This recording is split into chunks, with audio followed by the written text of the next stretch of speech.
আসসালামু আলাইকুম। নতুন ভিডিওতে আপনাদের সকলকে স্বাগতম। তো আজকে আমরা প্রমাণ করব 2 + 2 = 5। চলুন শুরু করা যাক।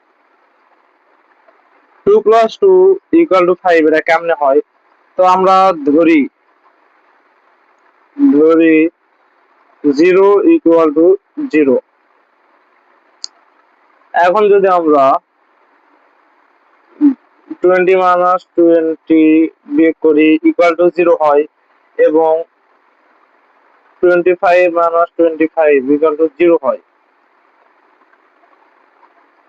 এখন 20 কে ভাঙাই 4 × 5 minus 4 × 5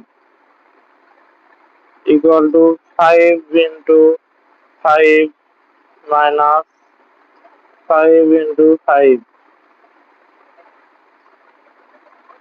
তাহলে এখানে যেহেতু 5 × 5 4 × 5 4 × 5 তাহলে এখান থেকে কোনটা কমন নেওয়া যায়? 4 কমন নেওয়া যায়।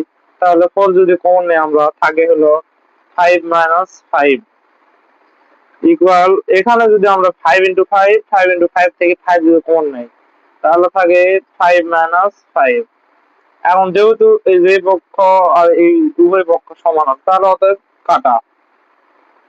এখন থাকবে 4 = 5। আমরা জানি 2 + 2 = 4 অতএব 4 = 2 + 2 = 5 প্রুফ।